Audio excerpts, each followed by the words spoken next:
Welcome back. It's actually been quite a while since I've done one of these. For those who don't know, I actually have a channel called Journey Through Cinema, which is my main channel. On that channel, I go through every year in cinema, the biggest events from each year, awards, and also just kind of notable films. Now, the reason I say it's been a while is because I used to do a series where I would basically go through and just give my thoughts on each film that I watched through the entire journey and just sort of rank them here on this page. So that's exactly what we're going to do today. We're basically going to start from where I left off last time, which was in 1918. We're going to go from 1918 to 1920, covering every single movie I watched through my entire journey. So with that out of the way, let's just jump straight into this thing and get ranking on all these movies from the silent era. So it's 1918. We're going to start off here with one of Charlie Chaplin's probably best known movies and biggest classics. This is a short film, and I'm not going to rank all the short films on this. I'm just going to rank the short films that I think are relevant or interesting in some ways. Everything else I'm going to rank for the feature films, but I'd be sitting here for like the next 4 years if I ranked every single short film that I watched on this. So we're not going to do that, but I will point out a few of the short films that really stood out to me. First up here is A Dog's Life. And A Dog's Life is, of course, from Charlie Chaplin. It's one of his best known movies. This one really is just kind of a cutesy boy and his dog movie. Boy, I guess Charlie Chaplin was like in his 20s, late 20s or something when he did this, so maybe not so much a boy, but a man and his dog. At this point, he had fully transitioned with his tramp character to really make him less of a nuisance and have him have more of kind of like this nuisance with a heart of gold, maybe. At this point now, he was getting into stuff that was kind of more cutesy with the character, like A Dog's Life, and he would later continue that with the kid. For this one, I'm going to put it here in the It's Good category. So for the rankings here, it's pretty simple. It's got 2 thumbs up, that's my recommended, thumbs up is pass, meh, and fail. So pretty straightforward. You should be able to figure that out. Anyways, I'm going to put this here in the pass category. Good movie, well worth checking out of his library. Actually, you know what? I've had to change art. I'm bumping it up. It's a short film. You should be able to take, I think this is like 15, 20 minutes long. You can take that much time out of your day. I'm going to recommend A Dog's Life. It's cute. It's one of his better movies. And if you haven't seen a Charlie Chaplin film, it wouldn't be a bad place to start. Next up here, we have Broken Blossoms. Now, Broken Blossoms was another film from D.W. Griffith. It's part of what I have called in the past the D.W. Griffith Self-Examination Trilogy. It's really where he started with Birth of a Nation, highly racist film, and he was called out even in 1915 for how racist that was, and he did not take that accusation very well, even though he was, of course, very racist. In response to that, he of course made then Intolerance, and then Intolerance was almost kind of proving that he was kind of in the wrong. So then he had Broken Blossoms, which was an actual much more nuanced take on race relationships. Not to say it's perfect, of course. The main character isn't actually Asian in it. It's, of course, Richard Bartholomew, who's playing a Chinese character in Yellowface. So even though it's very much still problematic, you do have a movie where D.W. Griffith was actually maturing kind of in his viewpoints, one could say. He was showing a much more complex relationship between two people of different ethnicities. Even though this poster really kind of likes to show it like they're kind of in this romance together, it's really not the case in the actual movie. In the movie, there's this girl who's abused by her father, and he kind of takes her under his wing and nurses her back to health. There's a deep affection there. I'm not entirely sure if I would call that entirely a romantic attraction. If it is, it's left kind of ambiguous. But anyways, when the father finds out that this girl has basically been nursed back to health and she's been staying in the house of this Asian man, he of course goes ballistic. So it very much still has themes of prejudice in it, and it's interesting for kind of trying to portray the immigrant's perspective. So I think this was a much, much better film than a lot of his other ones. Again, there's still issues with it, but if you really want a wide scope of D.W. Griffith as a director, both his infamous movies and how he started to progress through his time as a director, I think you really do have to watch that trilogy of Birth of a Nation, Intolerance, and Broken Blossoms. Those 3 together really give a much more full picture of the kind of filmmaker that D.W. Griffith really was, and also how he struggled with his own infamy. So we're going to take this guy, shrink him down here, and this is also going to go in my recommended category, because I think, again, if you do want to actually get into film history and actually be able to more critically look at D.W. Griffith and not just know him only for Birth of a Nation, which, don't get me wrong, a lot of his reputation is tied to that movie, and he does deserve to be judged by that movie. But if you really want to get a wider, more nuanced look at how he approached film, those are the 3 movies I really recommend. Okay, next one here. Mickey. Mickey is one that I already covered. I had a full review of it on my channel. This was the highest grossing movie of the year for, I believe, 1918. It had Mabel Normand in it. She had a short career that kind of was tragically cut short, but this really depicts what really appealed to the mass audiences for her kind of content. She was a very, very big figure and influential. She's one of the earliest female directors as well, because a lot of her stuff she actually directed herself. And Charlie Chaplin's first big breakout films, and also his character of the Tramp, are largely tied to Mabel Normand. He actually appeared for the first time as the Tramp in Mabel's Strange Predicament or Mabel's Married Life, one of those two. I'm not remembering right now off the top of my head. But anyways, they actually did get along, and they butted heads a lot. So in the end, Chaplin ended up going his own way, while Mabel Normand started to pursue bigger acting roles. Unfortunately, she became known as a party animal, and she kind of got very soft canceled for the 1920s, and as a result, you really didn't see much of her. So we're actually going to put this in the Meh category. The movie itself, I think, is fine. There's nothing really to write home about for it. I think it's mostly interesting if you want to get a look at Mabel Normand as an actress and kind of get a sense for what her style was and what her appeal was as an actor, less so for the actual story, because I think the story itself is kind of, it's weak sauce. Next up, Ghost of Slumber Mountain. I can't remember if I covered this in my last video or not, so I'm just including it here again. If I covered it already, sorry, I guess. Ghost of Slumber Mountain was one of the first movies to use a lot of miniatures and composite work together, and they managed to bring, of course, dinosaurs to life, and who doesn't like dinosaurs? Stop motion looked pretty impressive for the time. This is actually a shortened version of the full movie. The full movie, I believe, is actually lost now. It's a lost film, but the condensed version you can still find and watch. And I do recommend you go see it if you want to go see some old dinosaur movies. Good stuff. Next up, we have the 10th Symphony. So this film maybe is more notable for being part of Abel Gantz's portfolio than anything else. It's another infidelity drama, and you're going to hear that a lot as I go through this, because that was an insanely popular genre for the time. They made a lot of them, and in fact, a lot of them start to just get mixed up in my head. This one has like this woman who falls for like this bad boy, and then leaves him, gets married, and then I think her daughter-in-law starts to fall in for the same bad boy. So it's a lot of kind of, you know, relationship conundrums that all kind of pile up on each other. It's fine. I thought it was okay. I'm kind of between the two, but at the same time, it was a competent enough movie. I'm gonna put it here in the pass, but barely. I probably should put it down in the meh category, actually. Again, it's just not a movie that really stuck with me that much, especially compared to Abel Gantz's other movies that he'll do in the future, because he makes some of what people consider to be the greatest movies of all time, especially for the silent era.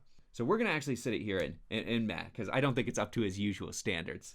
Next up is The Whispering Chorus from Cecil B. DeMille. And I really like Cecil B. DeMille as a director. First of all, during this time, he was just churning out movies just very quickly, and some were bad, some were good, but you have to admire the amount of effort this dude put into stuff. I mean, sometimes he was making like 3 movies a year around this period. Now, maybe you could make an argument that was, you know, quantity over quality, but he still did have occasionally movies like this. The Whispering Chorus was one of his better movies where he liked to portray really morally dubious characters. The main character is someone who embezzles money from his company and then goes on the run, only to be confused as his own murderer later in the story, and he ends up locked up and on death row. It's not common that a lot of movies at this time were playing with such morally gray characters. A lot of them were trying to at least have the bright, happy ending at the end. So it's nice you have someone like Cecil B. DeMille who would come along and just make a movie where pretty much everyone's kind of a jerk, and there's no one really to root for, but you're just trying to see where all the dominoes land. And I found this a very energetic movie, and I quite enjoyed this one. So I'm going to put it up here in the pass category.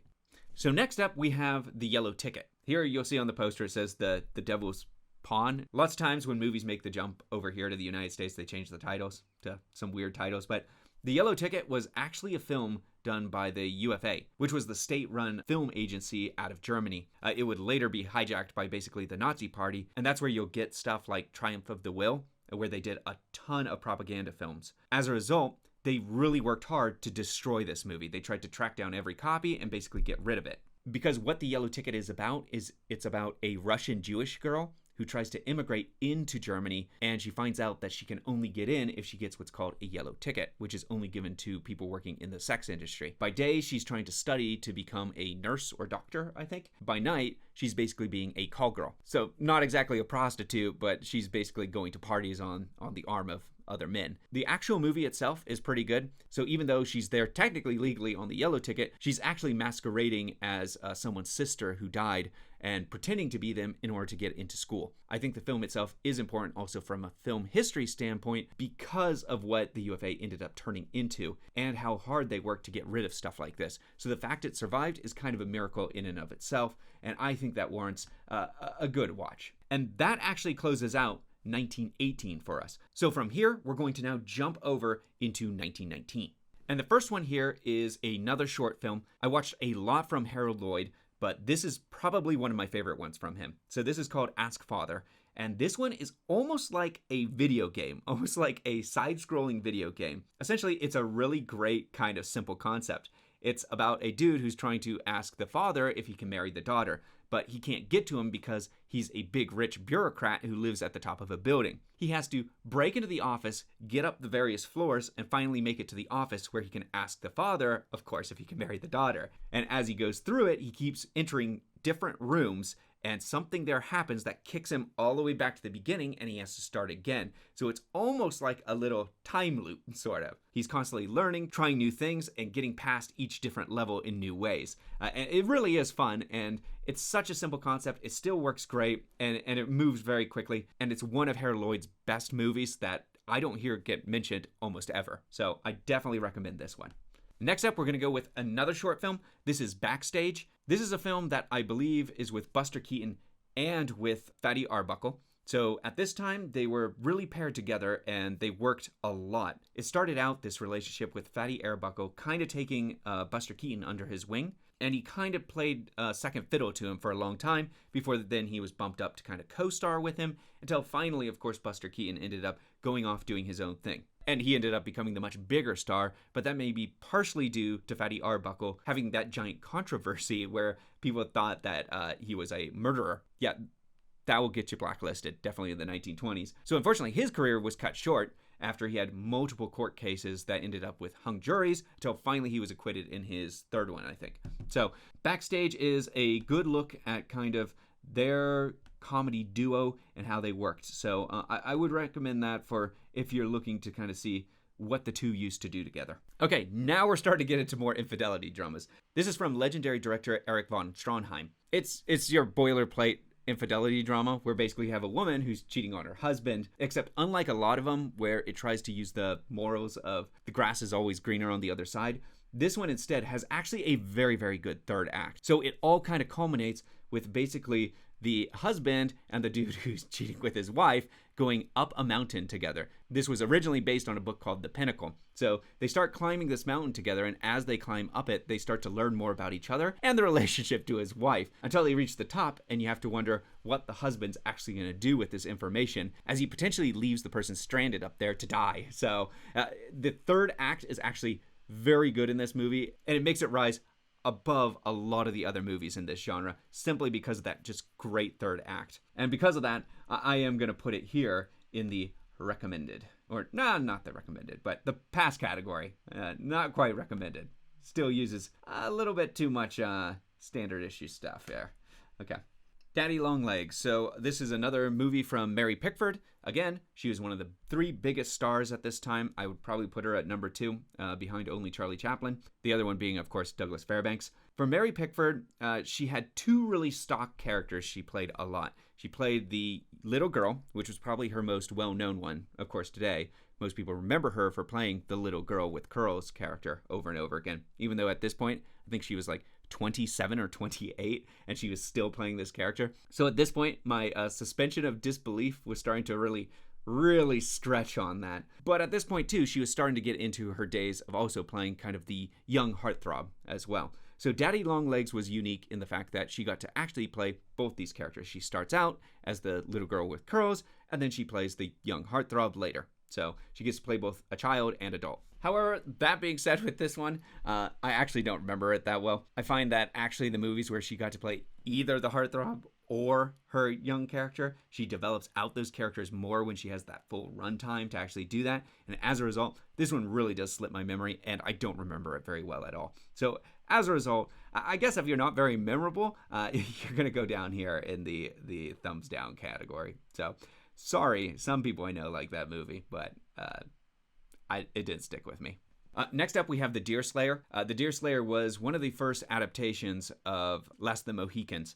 It was originally, I think, a much, much longer film, or 2 films, and then they did a US release where they took this and they cut it down to a much shorter version. The long version, again, I think is actually lost, and this short version is the only one that you can actually watch. The movie itself, it's fine, but we're actually going to cover a different Last of the Mohican movie later on, and that one absolutely blows this one away. So unfortunately, just by comparison, it loses out to its near competitor that's only going to come out in the next few years or so. In my opinion, I wish they had the full version so I could really compare it against it, but with this shorter version, you lose a lot in translation. So unfortunately, it is going down into the thumbs down category. Different from the others, this is a movie I talked about a lot. I talked about it in my Emilio Perez review, and then it also made it into, of course, my top picks for this year. This is one of the first movies ever to show a gay relationship, to portray it in a sympathetic way. So it is really interesting for film history because it was made mostly to argue against the criminality of homosexuality at that time. As a result, you do have an interesting main character who's basically a closeted gay man and violinist who is basically being blackmailed and threatened that he's going to be tossed in jail if he doesn't pay people money. So he's in a perpetual cycle, basically, of having himself exposed. The actual concept for this film is quite good, and I wish that the whole film was complete. The actual movie is missing chunks, so there's little pieces that are removed. This movie did not get a big screening either when it was first released. It wasn't allowed to screen to almost anyone except for people within the medical industry at that time. So the fact it actually still exists at all is kind of a miracle in and of itself. It's good that it's probably about, I don't know, I want to say 70% complete. The other 30%, they use either freeze frames and you can find descriptions, but you can still get the complete story. It's a shame that it's not complete, but I think because of that historical value, it is still very, very much worth watching here. So it's going to go also into recommended. Okay, Don't Change Your Husband. This is where Cecil B. DeMille really starts to, run me down on his infidelity dramas. He starts to just make a lot of them, and we're going to go over a couple here, but essentially this is another one where it's the grass is greener on the other side morality. So you have a married couple, they split apart, they go their separate ways, and they realize, oh, we never should have split up at all, and they come back together again. Very simple concept, probably kind of naively simple. The one big thing here is it has Gloria Swanson in it, and she became very, very famous for her pairing with DeMille, and they are great together, and you can see why people liked her so much. That really is the saving grace of this movie. Had this been the only infidelity drama I watched, probably I would have liked it more, but at this point, I've seen about 50 of these things, so I'm just probably going to give it it's okay, it's fine. It's a dime a dozen, honestly. Again, more Cecil B. DeMille, more infidelity dramas with For Better, For Worse. This one, I would say, is a step above the last one. Mostly because it plays more into World War I and kind of what the mindset was for the time. So yes, you still have the thing of the wife leaving the husband and the grass is greener on the other side, kind of morality there. But the film does have a more interesting spin in that the reason she leaves her husband is because she sees him as a coward. You have a character who's a doctor, and he's basically called to war to serve as a medical surgeon, and he decides basically not to go. He basically says, I'm not going to do that. I'm not going to leave my community. I'm here in my community as the only doctor, and I need to stay here and be here. And as a result, a lot of people looked at him kind of shamefully. So what it's really showing is a lot of the sentimentality towards the war at the time at the beginning and how it shifts over the course of the war until you reach the end. So I did find that aspect a lot more interesting, even though that actually takes a backseat to, again, the main romantic tensions that are kind of the heart of the story. It's mostly about that relationship between the wife and the husband, and that stuff just isn't as strong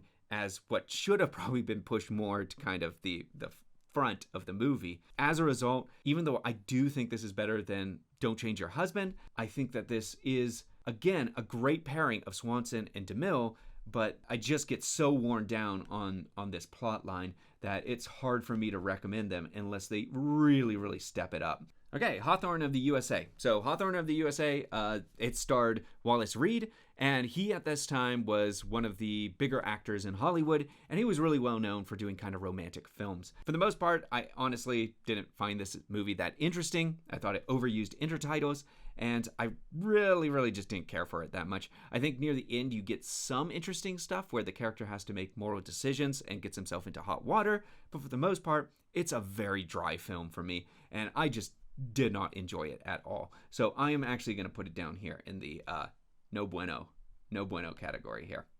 So next we have His Majesty the American. So this film is notable because basically Douglas Fairbanks, Mary Pickford, and Charlie Chaplin, they went off and they wanted to make a more creator-controlled studio. So they created United Artists. Douglas Fairbanks decided to do this movie as one of his first films for that studio. So he went back to a lot of the stuff he was really known for at that time, which was romantic comedies. So a lot of these first films for United Artists, from all three of those main creators, a lot of them played it really safe because they wanted to get this studio off the ground. We'll talk about Mary Pickford's first film for the company soon, but she basically did the exact same thing. His is basically like, you get a lot of physical slapstick with Douglas Fairbanks in here, and you get him playing this character who's a fish out of water. Very similar to Wild and Woolly, where he's from out of town, or he's from another country, or he's from a different social class, and he comes into an environment that he's not native to, and he kind of causes issues. As a result of these movies playing it so safe, I didn't hate them, but at the same time, there's nothing about them that really stood out and made them unique, because they were kind of just very by the numbers. And as a result, it's going to go into the meh category here. Next, we have J'accuse, or I Accuse in English.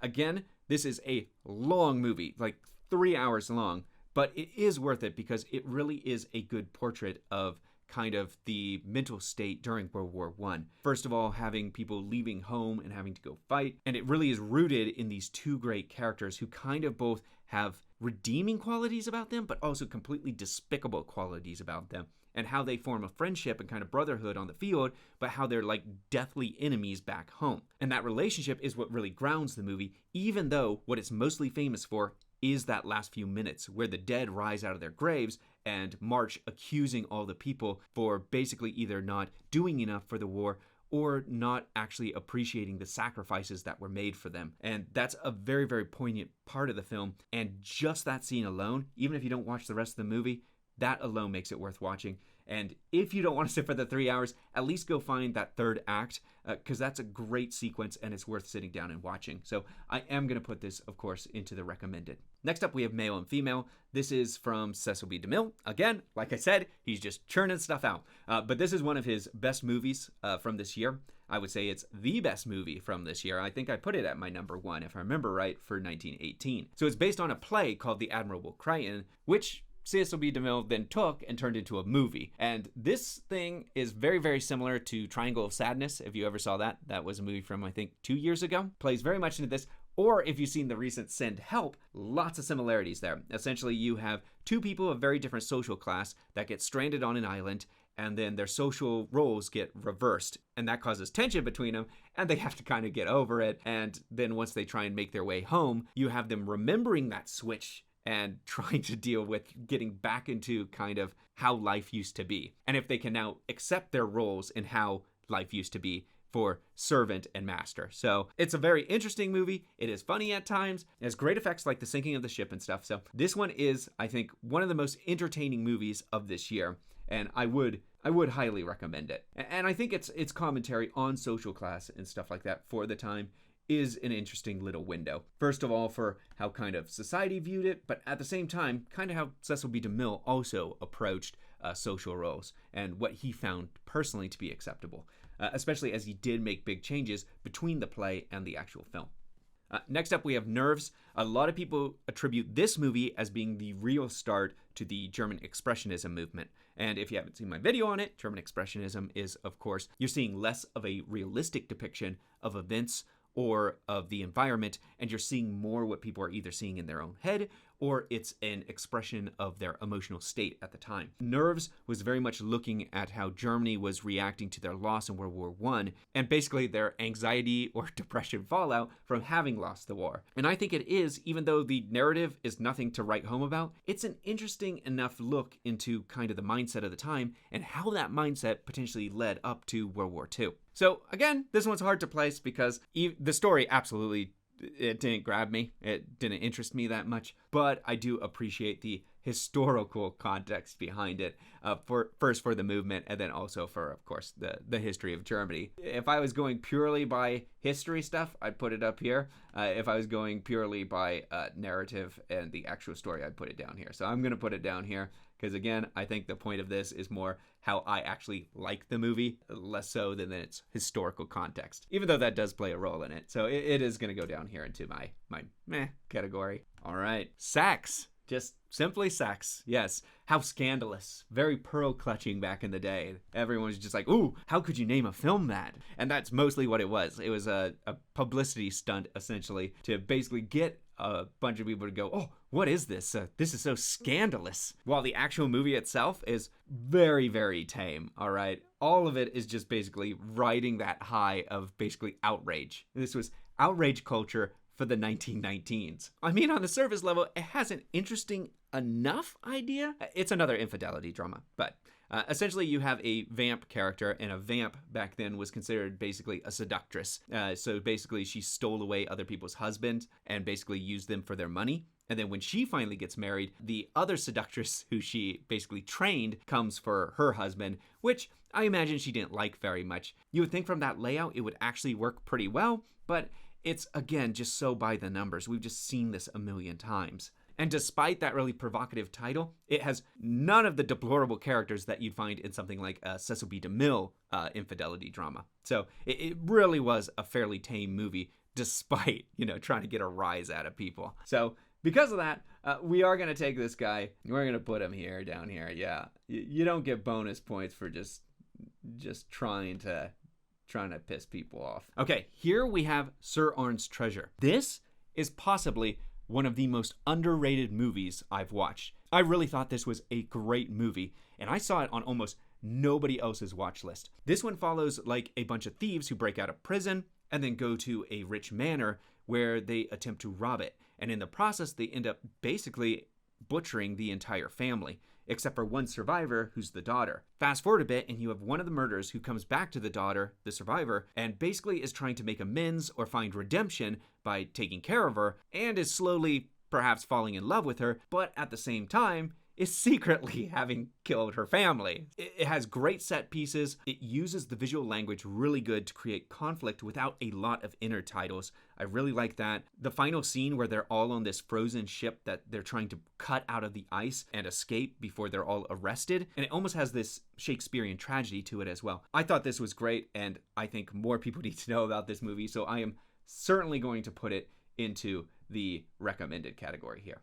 Next up, we have The Doll. Such a weird movie. Such a bizarre film. Is this Ozzy Oswalda? I'm pretty sure this is Ozzy Oswalda. Let me look real quick. Yeah, this is Ozzy Oswalda. I just looked it up, but this is a weird one where it's about a dude who doesn't want to get married, but society's trying to pressure him into it. So he goes to a toy maker to basically make him a fake robotic girlfriend. But instead of getting the robot, the daughter of the toy maker replaces the robot, and they actually end up, falling in love, of course. So super bizarre, but it actually has its roots in being about how people had anxiety over marriage at this time. How men felt like they were being really forced to get married, while girls felt like they were being handed off from basically their father figure over to their husband. So a lot of those anxieties coming to a head, and it portrays it in just like a fun, silly way that's really digestible. I found this movie to be entertaining, and I really liked it as a good portrait of Ernst Lubitsch's kind of style. And we'll talk about Lubitsch a little bit more in a sec here, but hopefully I'm saying names correctly too. Everyone knows I butcher names, but I'm doing the best I can.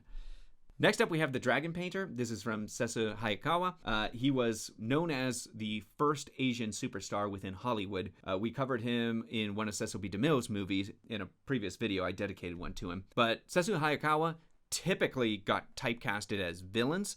Even though he was a very attractive man who got a lot of female audience into the theaters, he typically did have to play the role of the baddie. So having one where he actually gets to play the good guy, that's very unique. And this one really is sort of just a sweet little fairy tale.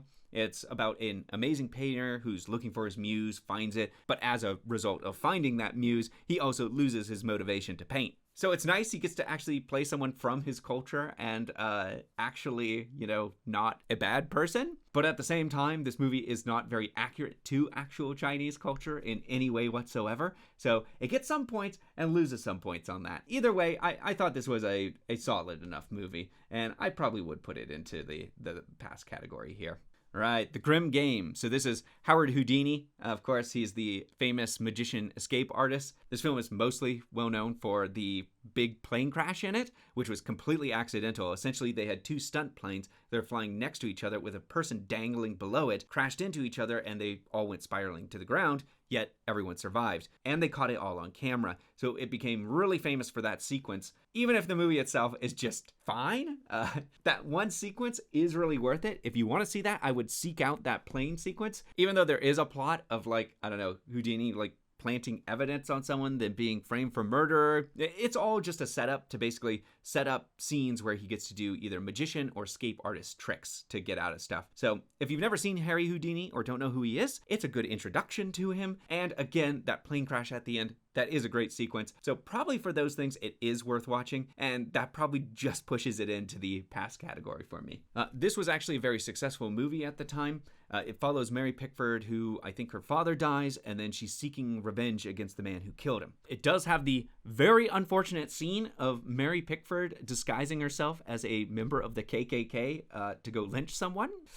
Not great, but at the same time, she wasn't actually part of the KKK in the film, and she was just pretending to be. But at the same time, not great. It also has a big courtroom scene where everyone gets to stand up and basically do the "I'm Spartacus" moment. Overall, I remember this movie being fine. It was nothing all that special, to be completely honest. She's got other better stuff. So let's jump to a Mary Pickford movie I actually like quite a bit more, which is The Hoodlum, which basically sees her playing a more wealthy woman who goes and lives with her relatives who are in the slums for a while. And she has to kind of learn the different lifestyle and stuff like that. Become street smart, essentially. It's just kind of a nice, good, sweet movie. It's straightforward and stuff, but I remember enjoying this one. So I am going to give this the pass.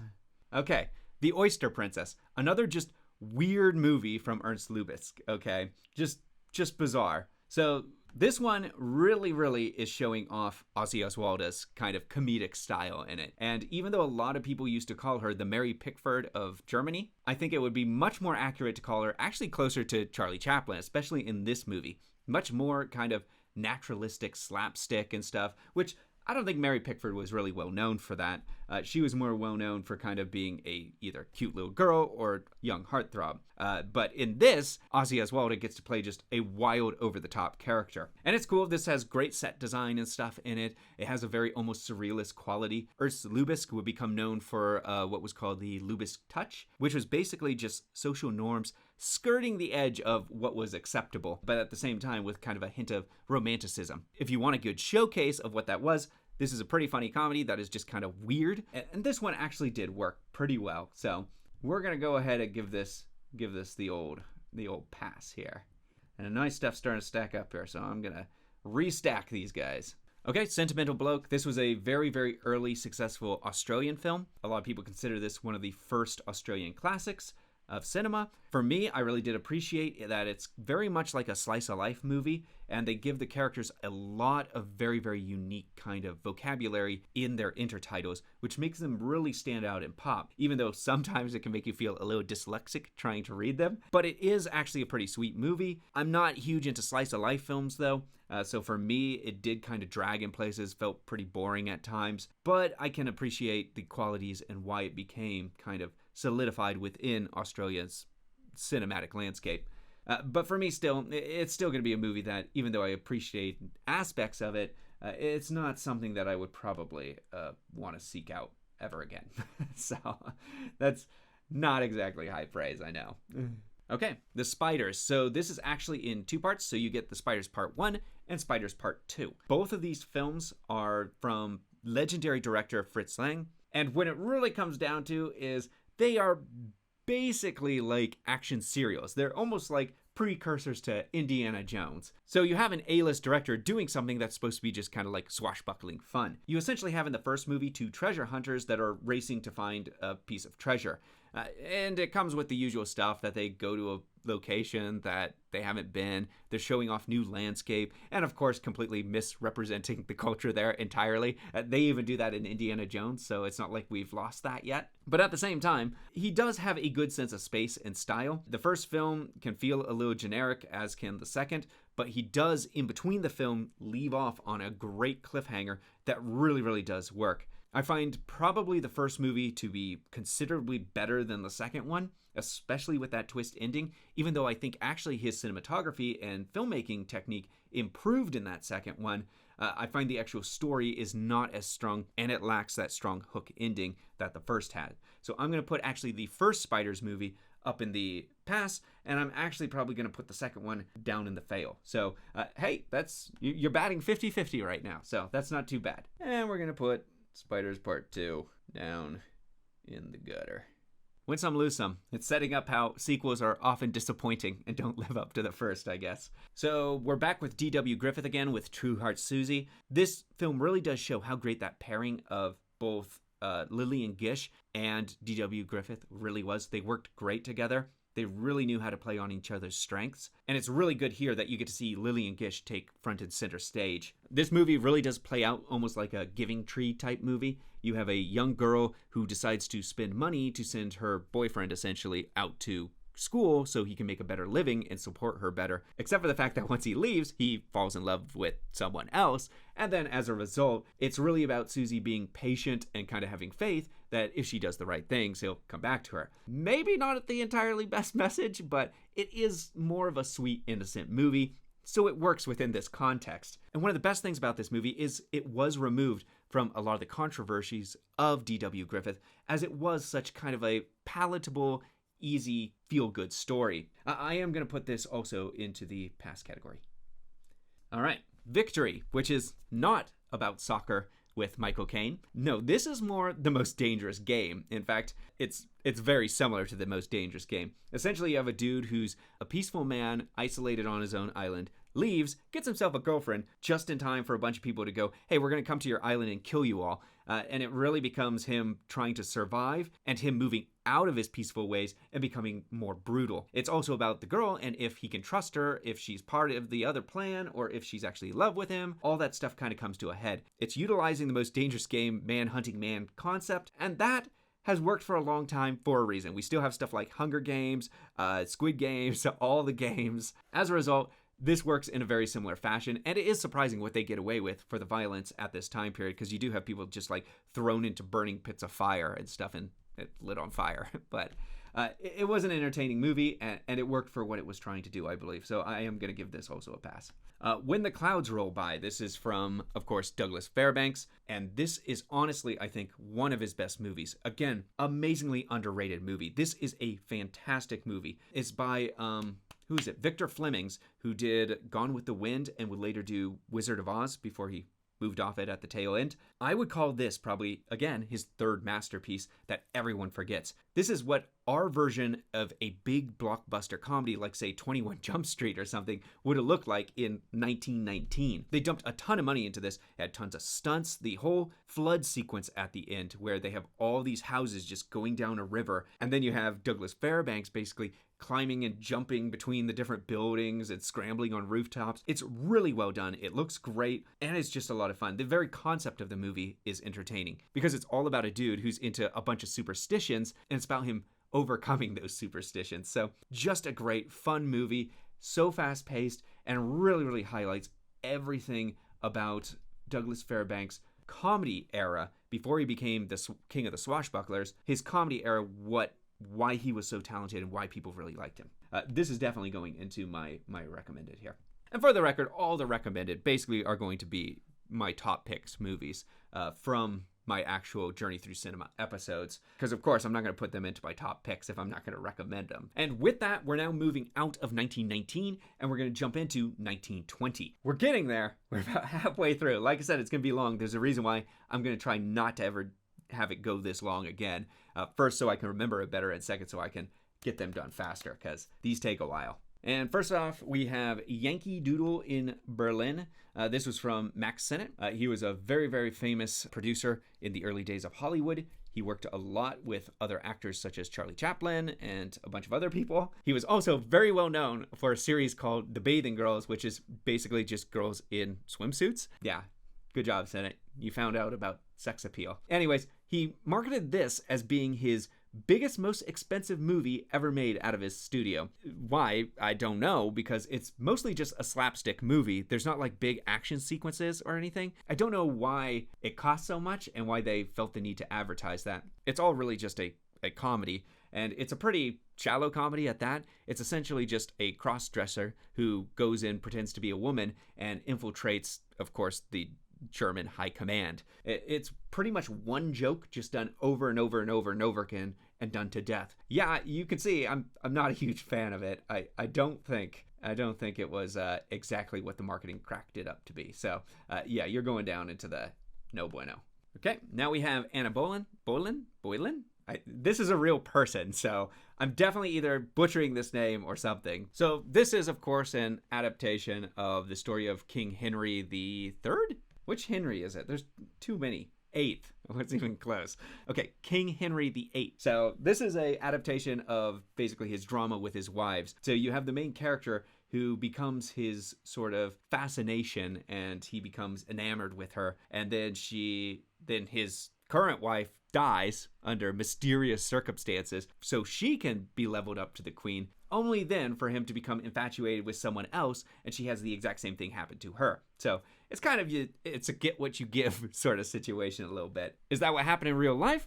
I don't know. I don't study UK history or the history of the kings, but the movie itself, it was a good drama. And again, it's another great look at kind of the Lubitsch touch. Because again, this is from Ernst Lubitsch. This was brought to my radar because Mary Pickford at the time called it one of her favorite movies of all time. And it's a competent enough film, and unlike a lot of infidelity dramas, it's rooted actually in history and a pretty scumbag king who was probably, most likely, definitely killing his wives so he can keep getting new wives. Not a great dude. I found it interesting for the history, but also, yeah, it worked as actually a infidelity drama. It is going to go into the past category. Next up, we have Dr. Jekyll and Mr. Hyde. This was actually one of 2 adaptations they had the same year of this property. This is the more well-known one, though. One of the big things about it was a breakout hit for John Barrymore, who plays the main character. And he is impressive in this movie because they don't use a lot of actual prosthetics on his face to differentiate between Jekyll and Hyde. It's actually mostly all physical stuff from the actor and how he contorts himself in the various scenes, both with his back and with his actual face. And how he does it is very impressive. And for that, it actually works very good then for the silent medium. And most people, you don't need me to go on about this. Everyone knows what Jekyll and Hyde is. So I am probably going to have it just squeak by enough to get up here into the past category. Next up, we have Eroticon, another movie that is trying to be more suggestive with its title than it actually probably is at all. And this is another, can you guess what it is? It's another infidelity drama. Yeah, that's what they all are. And honestly, I barely remember this movie. A lot of these start to mix together for me, and this one must have been so generic that it completely just went through my brain. I don't remember it at all. All I remember is this was directed by the same person who did Sir Arne's Treasure, which I really, really liked. So to come to this one and have it be so, that was a huge disappointment. A lot of people put this as one of the best movies of the year, but maybe it's just because I watched so many of these infidelity dramas that I just went, yeah, no, I can't do any more of these. And this did nothing to stand out, clearly, because I don't remember a thing about it. So yeah, sorry, you're going in the thumbs down. Okay, Go and Get It. Now, this was a fun, 1920s almost creature feature. It's essentially about a woman who owns a newspaper company that's failing, and so she decides to go undercover into her own company and pairs up with a handsome reporter, of course, has to be, and then they decide to go and investigate a story about a man's brain that's put into the body of a gorilla. Very much a creature feature. The mystery's fun. The two leads, they have good chemistry together, and you have some good action scenes, such as a train sequence where they're trying to get off the train, they have to escape by plane and stuff, and all of that's all has to be done in live action. It's silly. It is completely silly and ludicrous, but that's okay because it's entertaining. And in the silent era, lots of times, that's all you're looking for. You want a movie that can still hold your interest and it's entertaining. And I did feel like I got that out of this one. All the silliness included. It kept me invested, and as a result, it's going into the past. I'm probably going to have to stack these up more. Here we have another Buster Keaton short.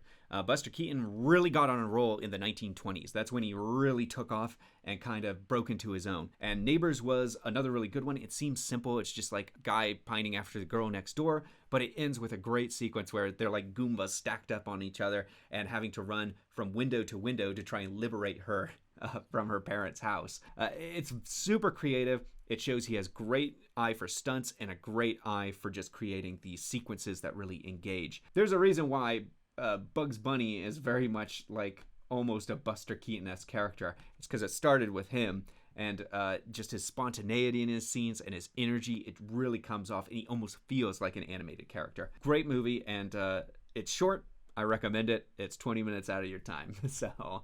Okay, Nomads of the North. So first off, this has a baby bear in it and a baby puppy that get to share lots of scenes together, and it's very, very cute. Besides that, I mostly refer to this as being the poor man's Outlaw and His Wife. Now, Outlaw and His Wife was a Victor Hoostrom film, which I consider to be one of the best movies I've watched in this entire journey. Fantastic film. This film follows a very similar plot, but it's very milquetoast about it. It's again about a person who comes home, is framed as a criminal, and then he and his wife have to flee into the wilderness and try to survive in the wilderness while all the lawmen are hunting them. It's very much almost feels like a ripoff. It has none of the high stakes or the really kind of respect for nature that I feel the actual Hoostrom film has. As a result, it just feels like it's a lesser version of that story. Now, I also do like how the main villain dies in this movie, how he falls asleep in a log cabin in the middle of a forest fire and then just burns to death. Don't do that. If you're in a forest fire, I would recommend not just going to sleep and burning to death. Yeah, again, maybe it's guilty by just comparison here, but I did find it to be just a lesser version of a much better story that's already been done somewhere else. So it is going down into the nah. It's been 1 week since I looked at you. I have no musical talent, but I do think of that song every time I see this title. This, to me, is still the best Buster Keaton short that I've seen. And it is, I think, his first one he did, and he wanted to make sure he really, really started with a bang, and he does it. So he builds an entire set house that's a trick house that has lots of like different compartments, doors, spins on an axis like it's in a tornado, and it's all about this couple that has just gotten married, and it's about their first week together building their dream home, and how everything just starts to go wrong, and how eventually they learn they even have it built on the wrong plot and then have to try and drive it across town only for it to be obliterated by a train. Great sequences, great stunts, everything that you want in a Buster Keaton short, and he does it all with his first kind of solo outing. He put up a ton of money on it, he took a huge risk, and it paid off big, and it launched basically his entire solo career. And for that, 1 week is absolutely a must-watch movie from this journey, in my opinion. So it is absolutely going up here into this recommended category. Outside the Law. Now, I remember this actually had a really good starting premise, which was basically the daughter of a thief has her father framed, so then she decides to commit like a large heist to get him out of trouble or pay off debtors. But I like the idea of a daughter of a thief getting back in the game for one last ride, basically to save her father. That works great. The problem is that's not actually what most of this is. Most of the heist stuff takes place in the first act. The rest of the movie, the last 2/3 of it, is just them hiding away in this hideaway house, trying to live on the down low as they have this relationship with a young boy where he convinces them to really have a heart of gold and return the money, or it's just a lot of it starts to drag. So it begins with a lot of energy, and all that energy just fizzles out. And as a result, it ended up really not working for me, even though I thought it started on such a good note. So unfortunately, it is also going into the no-no category.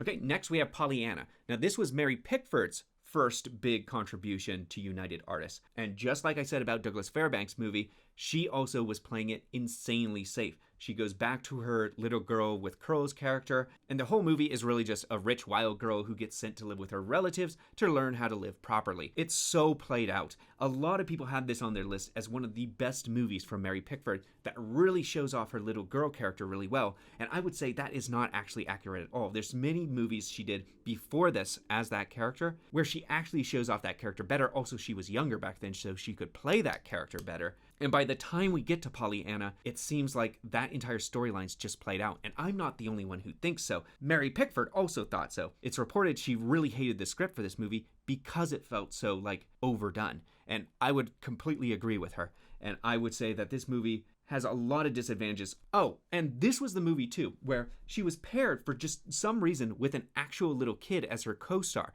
So she's supposed to be playing like a 10-year-old girl, but is playing against an actual 10-year-old boy. First off, makes their relationship super creepy. And second of all, it really just then shows how old she really is, and it completely just snaps the suspension of disbelief. Yeah, this movie just did not work for me at all. And I may actually, for this one, be in the minority, but I think it's actually a very overrated movie that gets undue praise. So it's going here in the thumbs down. Okay, something new. This may be, out of my journey, my favorite bad movie. Okay, this is a almost so bad it's good movie. First, I give it the respects that it's actually directed by a woman, which is nice, but everything else is so bad. The entire premise is ridiculous. So the entire thing's basically a car commercial for a automobile. A young girl is kidnapped and tied to the back of a horse, and then they ride out into a desert. So her idiot boyfriend decides to drive his car with like no suspension and definitely isn't built for off-roading out into the desert to go save her. And all the scenes are like this car rickety bucket of bolts like bouncing around, barely holding itself together. It's a terrible film, and it does that for like maybe like half the movie. Is it just driving through the wilderness looking like it's about to fall apart and stalling on hills and stuff. Not a great commercial. Terrible movie, just awful film. It's, if I could go 2 thumbs down, I would do 2 thumbs down on this one. Absolutely abysmal. Okay, something to think about. Now, this movie is like True Heart Susie if the main character, instead of being a sweet little girl, was actually a complete asshole. That's essentially what it is.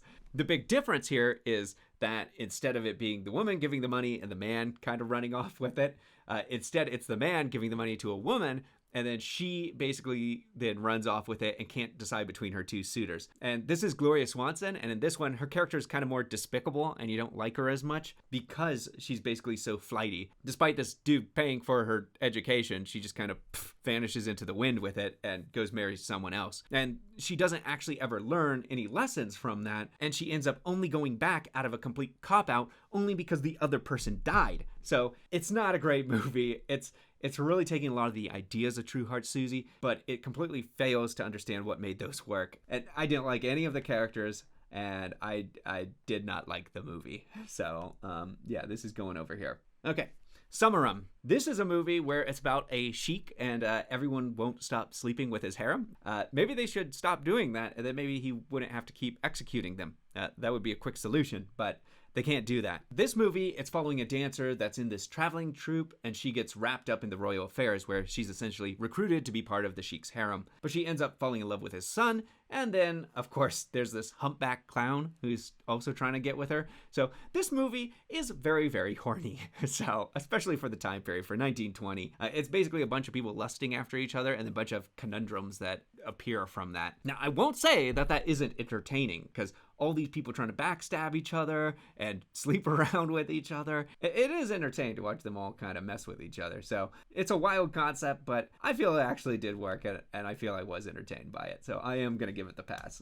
Okay, next up we have The Affairs of Anatole. And oh my God, Sissel, you are killing me with these infidelity dramas. There are so many of them. This guy is probably the worst of all of them. So essentially, it keeps trying to treat the women like they're all vamps, essentially, but they're not really. Just his main character is a scumbag, and the movie's always unwilling to treat him like the scumbag he is. Gloria Swanson, who is probably considered at this time to be one of the most gorgeous women in the world, is the main character's wife. And instead, he's running around and cheating on a bunch of different women and just making up reasons why he needs to be cheating on her with them. And the whole thing is supposed to be like he's doing it under good intentions, though. Yeah, sure, okay, right.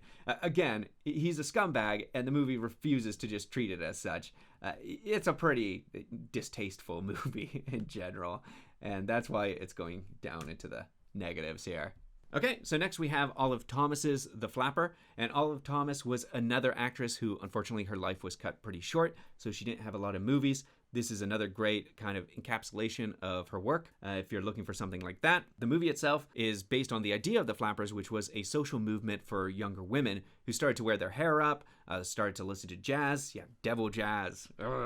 And essentially, the entire movie is just the previous generation shaking their fist at them and going, "How could you?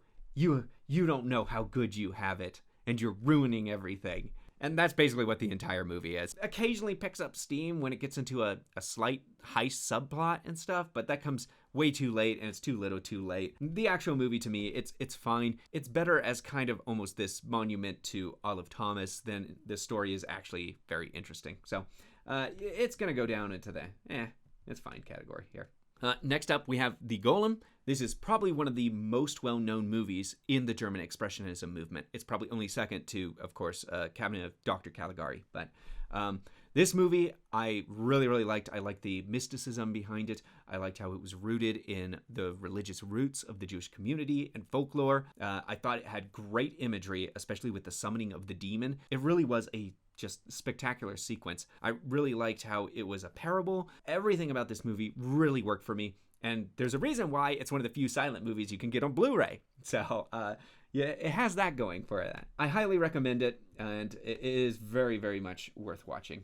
Okay, Haunted Spooks. So this is the movie where Harold Lloyd blew off his hand while filming it. Actually, he was doing the press tour when he lost his hand. But this is the film where his hand blew up, and for the rest of his life, he would have to wear this prosthetic glove to continue acting. And despite the fact his doctors all said you should quit acting, he's like, I'm not going to do that, which is great because he gave us some classics after this one. You should still watch this one because he lost his hand for it, all right? It deserves that respect. It's a fine movie, if I'm being completely honest. It's decent. I'm not going to say it's the most amazing thing, but it works. And there's mixed reports on how he blew off his hand. Some people claim that it's because he had a fake bomb and he wanted to do a shot where he was lighting the cigarette off the lit fuse. So he lit the fuse and then tried to light the cigarette, and he didn't know the bomb was actually an active prop bomb and exploded in his hand. The other way the story's told is he had the prop bomb with his cigarette in his mouth, and he leaned in and the cigarette accidentally lit it, and then it blew up. One version of the story definitely makes Harold Lloyd look better than the other one. So mostly you hear the one that makes him look better told by people who like him, like his estate, whereas the other one is told probably in bigger circulation because it makes more sense for what he was going for that shot. But either way, it was not a good day for him.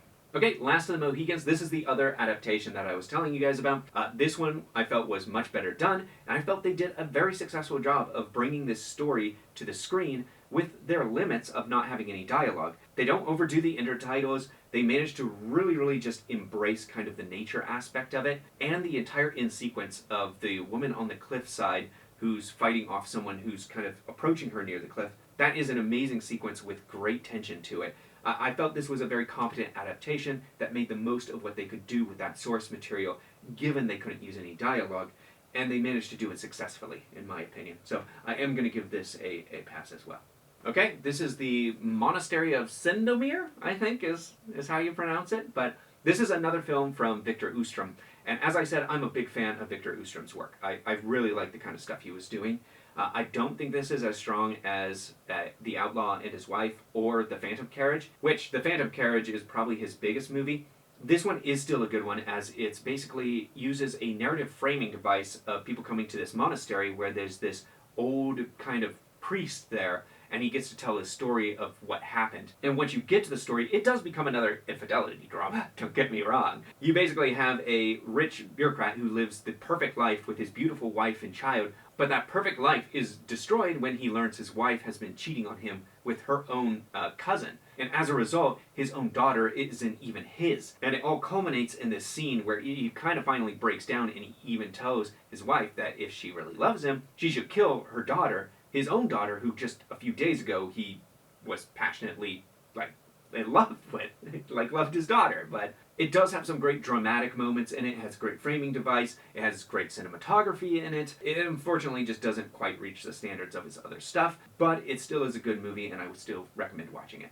The Parson's Widow. So this one sounds like it has the makings of a, like, what, Robert Eggers, like, horror movie. It's basically that a young man who already has a girlfriend, he shows up and he decides to marry this old lady, hoping to basically, once she dies, get all her inheritance, then he can marry his girlfriend.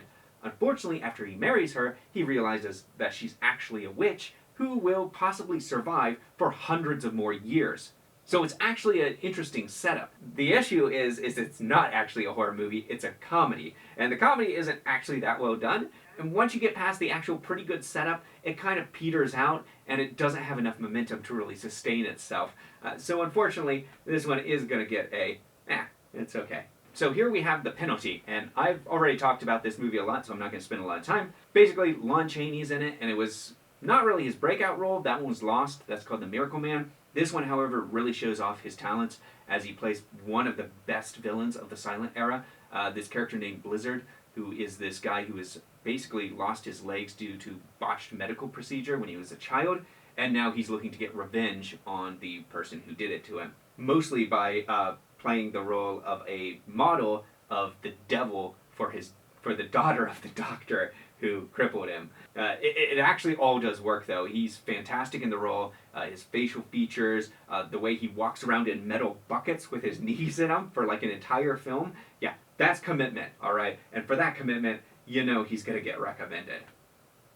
Here we have The Saphead. So The Saphead was actually the first feature that Buster Keaton starred in. And unfortunately, this was not directed by either Buster Keaton or his usual partner, who was Edward S. Klein. It's instead directed by, I can't remember off the top of my head. But as a result, I don't think they knew how to utilize Buster Keaton as well.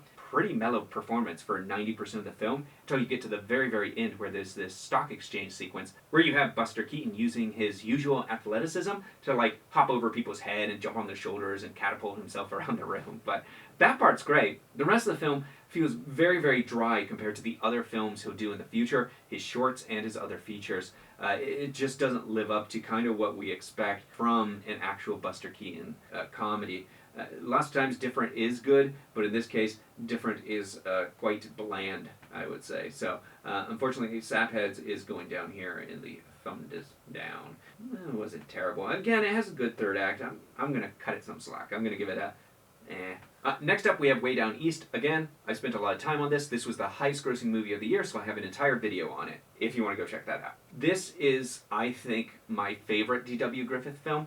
I think he does such a good job with taking a script that was written by a woman, which is about women's kind of gender roles within society and the double standards between men and women, and bringing it to life on screen. And he does it in a way that's really compelling. Lillian Gish is fantastic. It's probably her best performance in this movie. It has a great final sequence on the waterfall.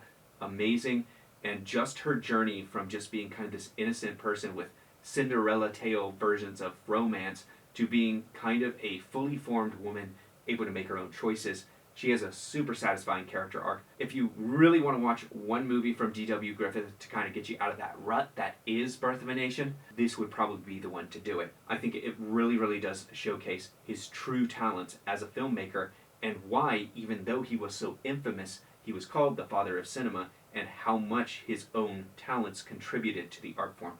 This is a fantastic showcase of that, and so I highly, highly, highly recommend this one.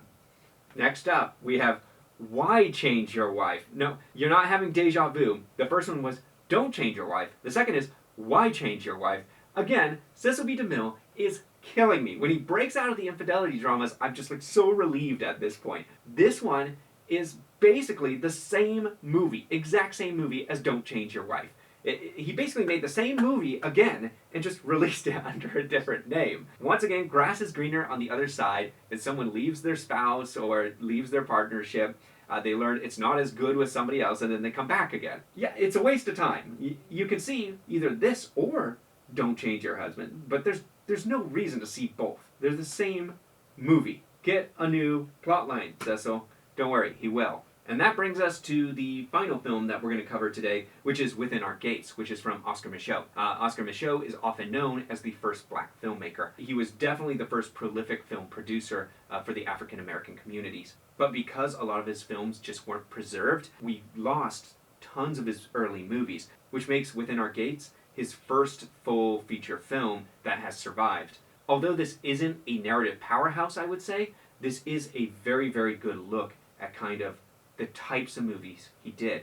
He was not really looking to do what are called, probably today, race struggle films. But what he was able to do was to take their actual days, like slice of life, and show it on screen in an authentic manner that really, really shows what they had to go through at this time period.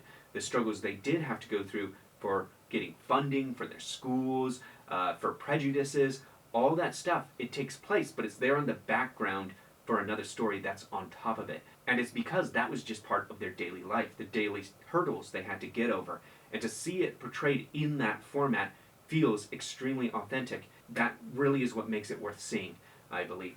So I would recommend this one as well. I think that actually would do it then. I probably forgot some of the films I saw, but for the most part, you got a good kind of look at everything I managed to watch over this last about year and a half. This is a lot of films.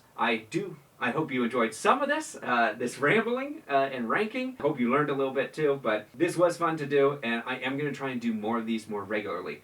My idea is, now that I have this second channel, is I'm going to do these rankings closer to when I actually do my episodes of Journey Through Cinema. And once those episodes are out, then I'll do basically all of the movies that I watched for that year, and I'll just go through them, and it'll be closer and more fresh in my mind when I do it that way, while not probably bogging down a lot of the content coming out on the main channel. You can catch all that stuff over here instead. I am putting this one out on both for just this one, but in the future I will likely be putting it out on this secondary channel exclusively for that content. So be sure to subscribe if you want to see more kind of stuff like this and more historical based material. Anyways, thank you again for watching, and as always, keep those reels turning. Thank you.